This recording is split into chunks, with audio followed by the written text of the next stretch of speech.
নমস্কার। শুভ অক্ষয় তৃতীয়া। সবাইকে অক্ষয় তৃতীয়ার অনেক প্রীতি ও শুভেচ্ছা। আজ সকালে ঠাকুরের জন্য ভোগ নিবেদন করেছিলাম। যেহেতু তিথি অনেক তাড়াতাড়ি পেয়েছিল, সেই জন্য চেষ্টা করেছি ঠাকুরকে যতটুকু পারি ততটুকু সেবা করার। চলেন আজকে আপনাদেরকে ডিটেলসে দেখাই। প্রতিটা ভোগ রান্নার পূর্বে আমার প্রথম কাজ হচ্ছে মা অন্নপূর্ণাকে স্মরণ করা। মাকে বলি যে আমি যাতে সব কিছু ঠিকঠাকভাবে করতে পারি, সময়ের মধ্যে আমি যাতে শেষ করতে পারি। মা আমায় একটু আশীর্বাদ করো। মার নামে চুলাটা জ্বালিয়ে দিলাম। আমার আজকে তেমন বিশেষ কোনো প্ল্যান নেই, শুধু খিচুড়ি, পায়েস, একটা টক আর 7 রকমের ভাজি করব চিন্তা করেছি। এখন সময় 6টা।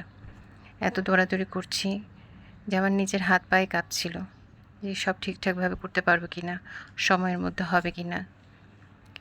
তার উপরে স্কুল, অফিস সব আছে।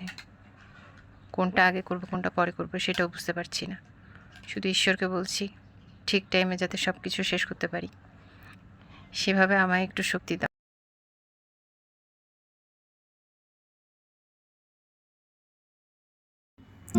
এক পাশে পায়েস এবং অন্য পাশে খিচুড়ির জন্য ডাল বসিয়ে দিচ্ছি।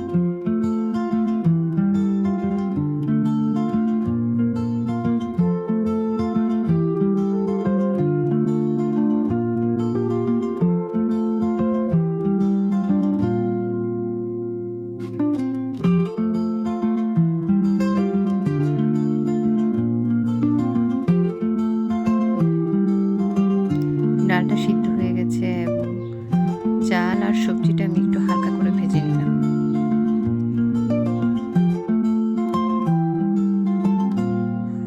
খিচুড়ি হয়ে গেছে এবং অন্য পাশে 7 রকমের ভাজি দিয়েছি। মোটামুটি সব একসাথেই দিয়েছি। আমার সাথে আমার ছোট যা ছিল, সে আমাকে অনেক সাহায্য করেছে। না হলে হয়তো এত তাড়াতাড়ি সব কিছু শেষ করতে পারতাম না। কাজ শেষ প্রায় 8:30 হলো। 9টার মধ্যে ঠাকুরের ভোগ রেডি করে ফেলেছি। আবার গোপাল সোনাকেও চন্দন লেপন করে দিয়েছি। অক্ষয় তৃতীয়ায় সবাই ভালো থাকবেন, সুস্থ থাকবেন। নমস্কার।